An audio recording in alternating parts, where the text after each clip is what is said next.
Two men built moving businesses in 1852 California. Both worked from sunrise to sunset. Both charged the same rates. 5 years later, one owned a fleet. The other still carried boxes himself. Same effort, different systems. This is the velocity principle. You're building something right now, a business, side hustle, a service. And you're making the same choice these two builders made.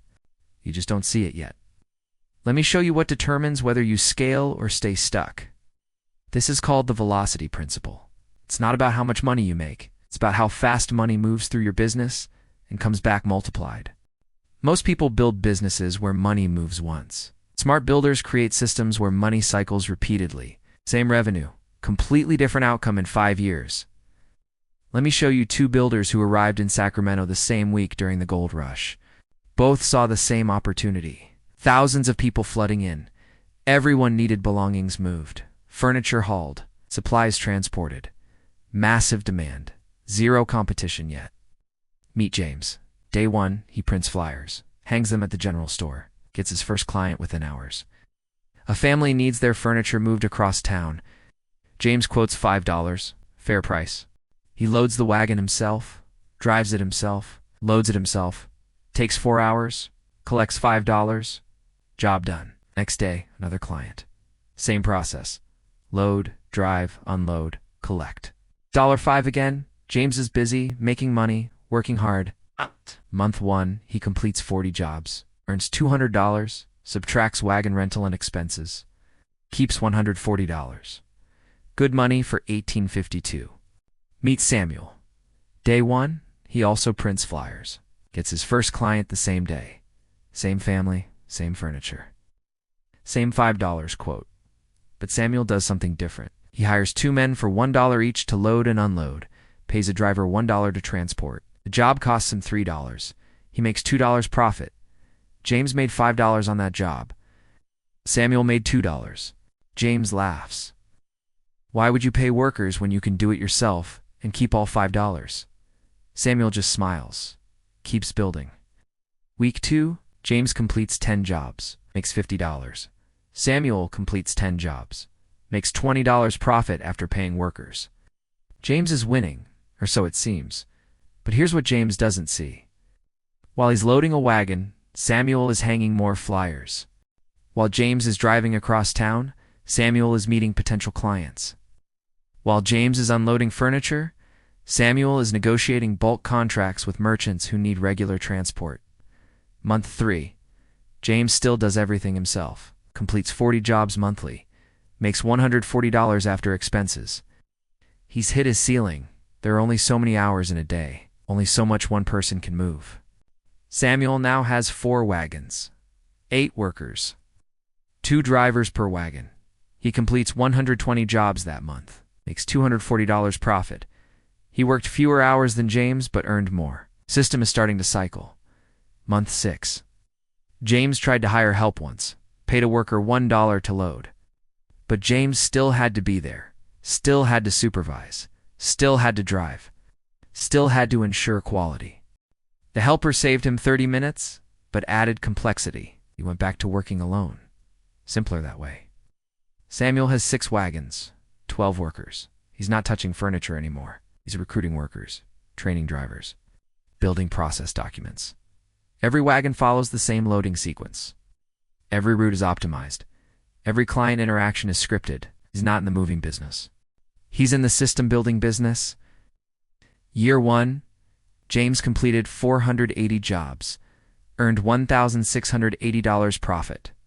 Solid year. He's exhausted but proud. He earned more than most people in Sacramento. Samuel completed 1,440 jobs through his 6 wagons, earned $2,880 profit. He barely touched a box after month 4.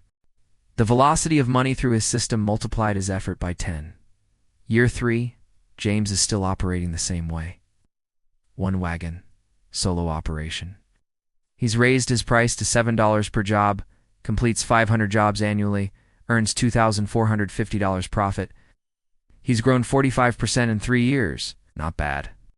Samuel has 16 wagons, 32 workers. But here's what changed. Year 3, Samuel stopped doing local moves. His system now handles commercial freight, bought contracts with mining companies, monthly retainers with supply stores. Wagons cycle 3 times daily instead of once. Same wagons, same workers. Triple the revenue per asset. Samuel's business generates $12,400 annually. He works 20 hours weekly, mostly on recruiting and client relationships. The system runs without him most days. James works 60 hours weekly, still loading boxes at 41 years old, still trading muscle for money. Year 5. James has $8,200 in savings from 5 years of work. He's thinking about retiring. His back hurts. His hands are scarred. He built a job that depended entirely on his body. The day his body stops, the money stops. Samuel sold his business for $31,000. 16 wagons with established routes and trained crews. Recurring commercial contracts, documented systems. The buyer isn't buying wagons. Anyone can buy wagons. The buyer is buying a system that generates $12,000 annually without requiring the owner's daily labor. Oh, that system has value. That velocity has worth. Here's what most people miss. James and Samuel both worked hard. Both were disciplined. Both served clients well. The difference wasn't effort or ethics or even intelligence. The difference was what they built. James built a job. Money flowed in when he worked. Money stopped when he rested. Linear relationship. His income had a ceiling determined by his personal capacity. He optimized for keeping revenue. Every dollar he paid a worker felt like losing money. Samuel built a velocity system. Money flowed in, cycled through workers and assets, came back multiplied. Exponential relationship. His income had no ceiling because it wasn't tied to his time. He optimized for multiplication. Every dollar he paid a worker was leverage that returned $3.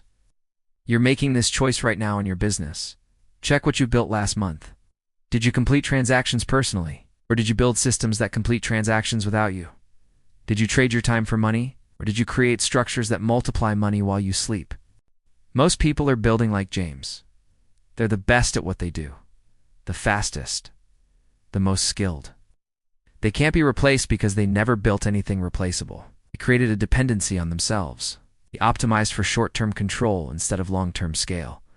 The recognition trigger is simple. If your business stops when you stop, you built a James business.